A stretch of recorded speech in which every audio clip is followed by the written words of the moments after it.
Finally, the cruise started sailing on the Nile. On the second day, we boarded it. We spent 3 nights 4 days on this cruise organized by Egypt Tour Portal. This cruise was like a floating hotel, including a sun deck with swimming pool and restaurant. The best part was the balcony. Along with amazing views, we got to see the villages along the Nile River.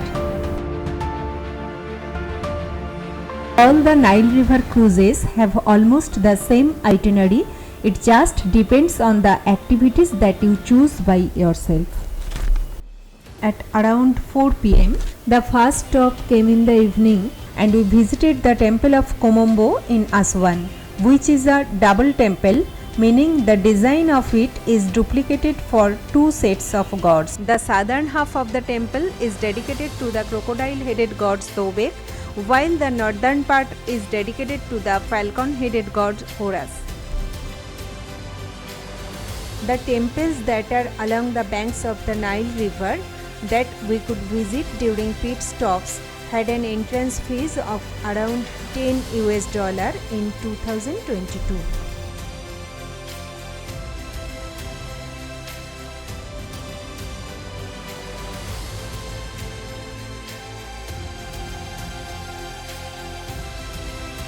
It was day 3 on the Nile River cruise, and in the morning we visited the temple of Edfu in a horse carriage ride. Temple of Edfu is the largest temple dedicated to Horus and Hathor.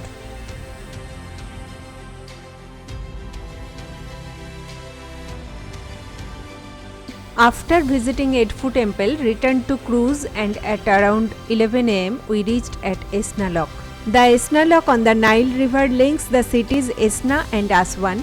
There is an elevation gap in this area, and this lock helps in bridging the water level by filling the lock with water and emptying it as per the requirement. When a boat enters the lock, the gates are closed behind it and the water level in the lock is adjusted to match the level of the river downstream. Once the water level is equalized, the gates on the downstream side of the lock are opened and the boat can continue its journey down the river. After that, we spent the rest of the day either exploring the cruise or sitting in this balcony just looking at the view over here.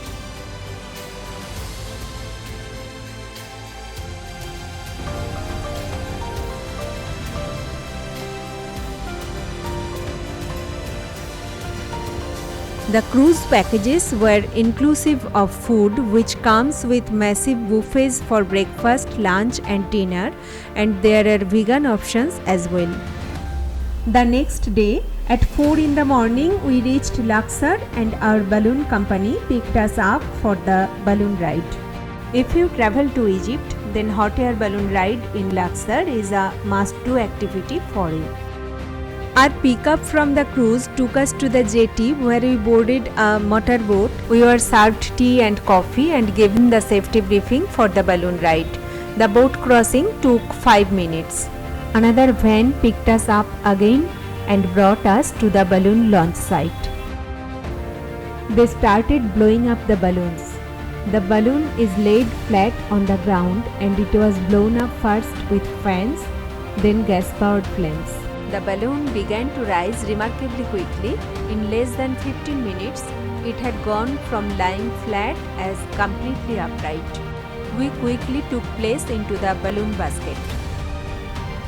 The basket was divided into 4 segments holding 5 people each, so there were 20 of us in total plus the pilot. After that, it was up and away. When we went up to the top, we could see the other balloons down below. It was a freezing morning, so remember to bring a warm jacket. I think the dress for the balloon ride should be in layers to adapt the temperature changes during the early morning hours. Morning in desert can be cooler, so it's a good idea to start with a warm jacket or sweater. As the sun rises and the balloon ascends, the temperature may increase, so you can remove layers if needed. The scenery was spectacular. On one side was the Nile and the other side was the desert. If you plan for a hot air balloon ride in Luxor, opt for an early morning ride. These flights typically take place at sunrise when the weather conditions are usually favorable and the atmosphere is calm. By choosing an early morning flight, you may have a better chance of enjoying a quieter experience with fewer people, as it's generally less crowded compared to later flights. All hot air balloons take off from the western bank of the river Nile near the Valley of the Kings. No matter which tour you book, transfer from the hotel or cruise to the hot air balloon ride location is included in the package. We could see the Temple of Queen Hatshepsut, the Valley of Queens, the Memorial Temple of Pharaoh Ramesses II, and other archaeological sites of Luxor. Although the landscape was spectacular, what really made the experience worthwhile was seeing the other balloons, made of vivid colors and floating at different heights. They looked like a painting. And to top it all off, we also got to see a glorious sunrise.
After balloon riding over the archaeological sites of Luxor, we headed towards the Valley of the Kings. Egypt is perhaps best known for a large number of pyramids, which were constructed as royal burial places in the period of Old Kingdom spanning 2700 to 2200 BC.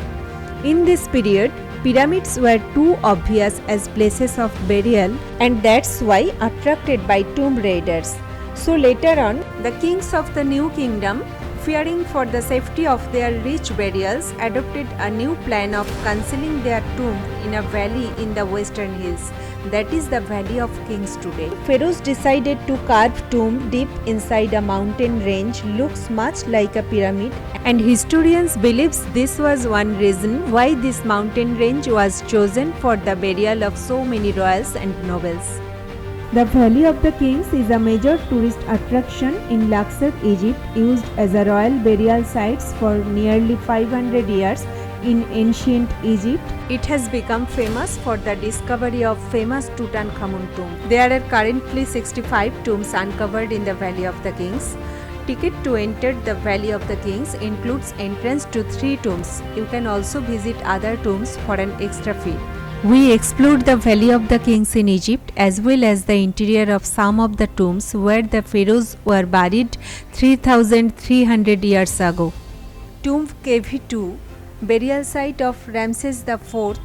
KV stands for King's Valley. Most of the tombs have a long corridor and several chambers. Many of the tombs' walls are painted or carved with hieroglyphics and images of the pharaohs and ancient Egyptian gods. Ramses IV was the third pharaoh and the last ruler of the 20th dynasty of the New Kingdom. The mummy of King Ramses IV was discovered in KV2 in 1881 and now it is in the National Museum of Egyptian Civilization. KV2 is one of the most important sources of information about ancient Egyptian burial practices and religious beliefs as it contains a large amount of graffiti.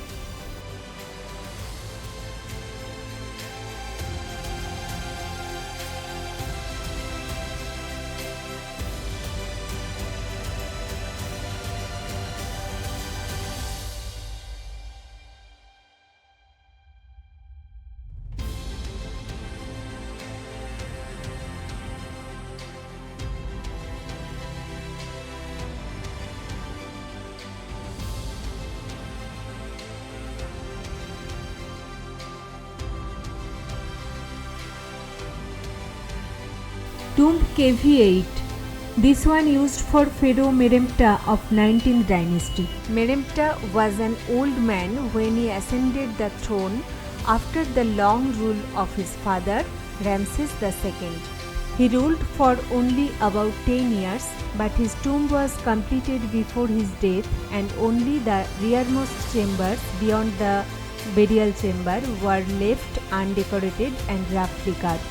The tomb of Meremta is the second largest one in the Valley of the Kings, exceeded only by tomb KV5.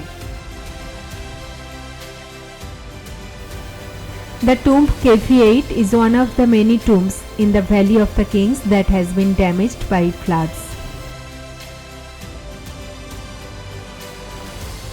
The tomb has a staircase and two descending corridors. Although most paintings decorating the corridors have been damaged by flooding, the ones that were remaining in the reliefs are very beautiful.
Tomb KV9.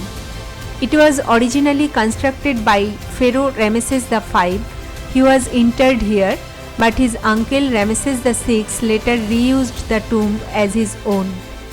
The tomb has some most diverse decoration in the Valley of the Kings. In fact, Ramses VI, in a break with tradition, used some other type of decoration as the template for his tomb.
The most famous human mummy is the Egyptian pharaoh Tutankhamun's mummy.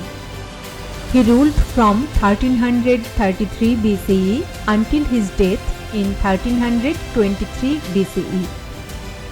Tutankhamun died at age of 19, but his tomb is more significant than his short reign.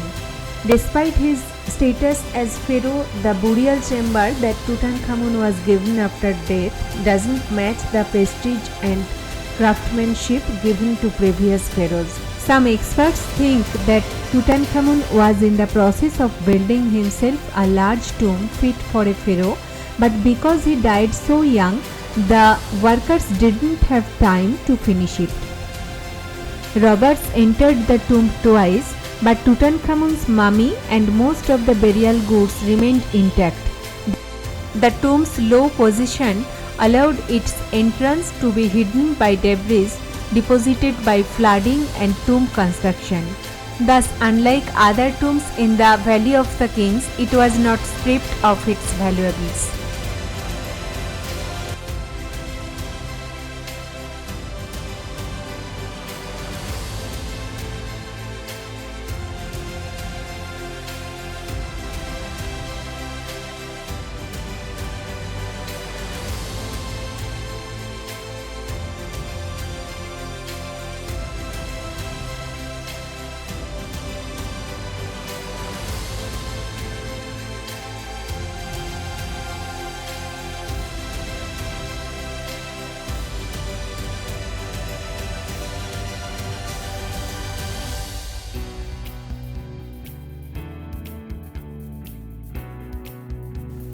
After the Valley of the Kings, we proceeded towards rest of Luxor's attractions.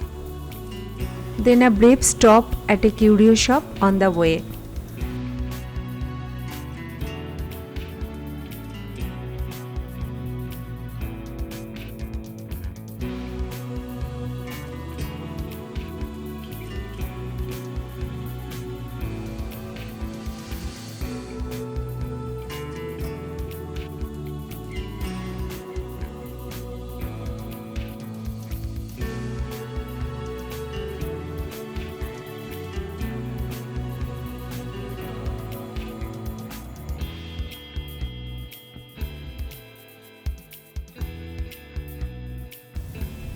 The Colossi of Memnon are two massive stone statues of the pharaoh Amenhotep III, which were part of the mortuary temple of Amenhotep III built in 1350 BC. The statues became famous in ancient times for their singing sounds. These sounds were caused by the wind passing through the statue's mouth.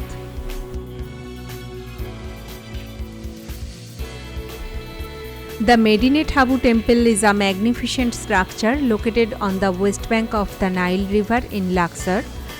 It is also known as the mortuary temple of Ramses III. It was built during the reign of Pharaoh Ramses III and is one of the best preserved temples in Egypt. It was dedicated to the worship of the pharaoh and his gods, and was intended to serve as a place for his cult to continue after his death.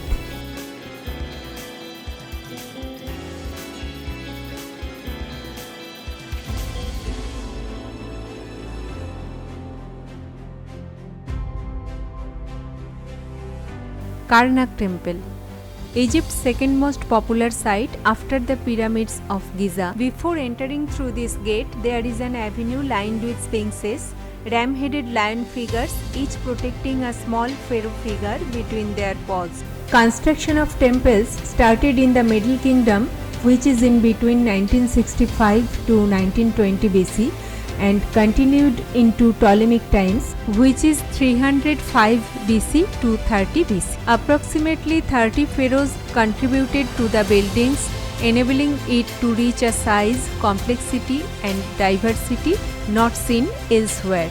Sprawling over 2 square kilometers, the Karnak temple was built in dedication to the god Amun. One of the most important and impressive sites at the Karnak temple complex is the Temple of Amun-Ra, with its world-famous Great Hypostyle Hall.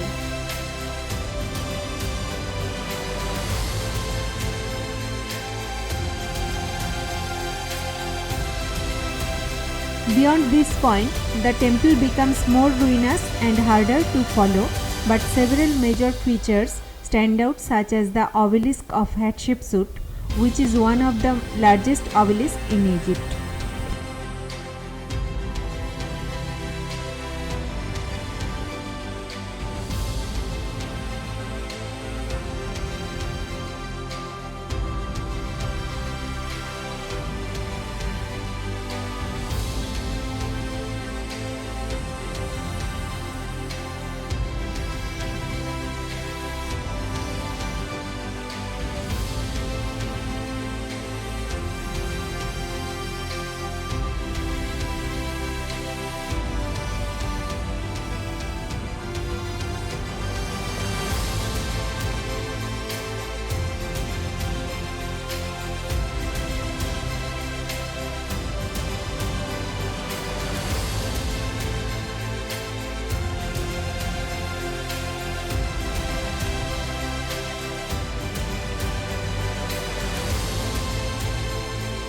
Avenue of Sphinxes connects Karnak temple with Luxor temple.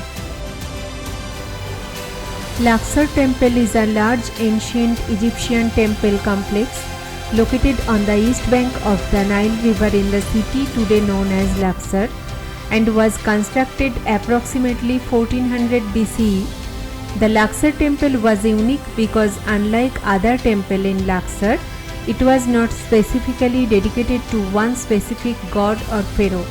It was instead dedicated to the new king's coronation. It served as a place of ceremony in the location where most pharaohs were crowned.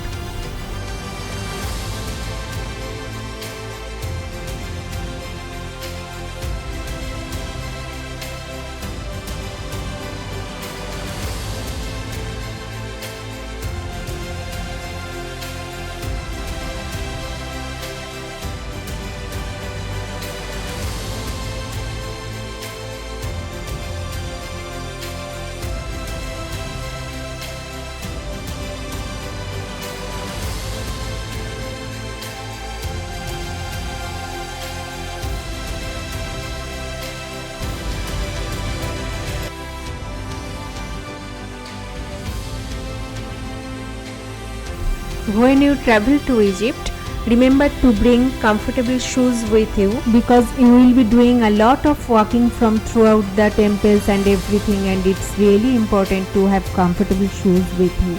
Another tip is, when you land at the airport, exchange your money for a lot of small bills.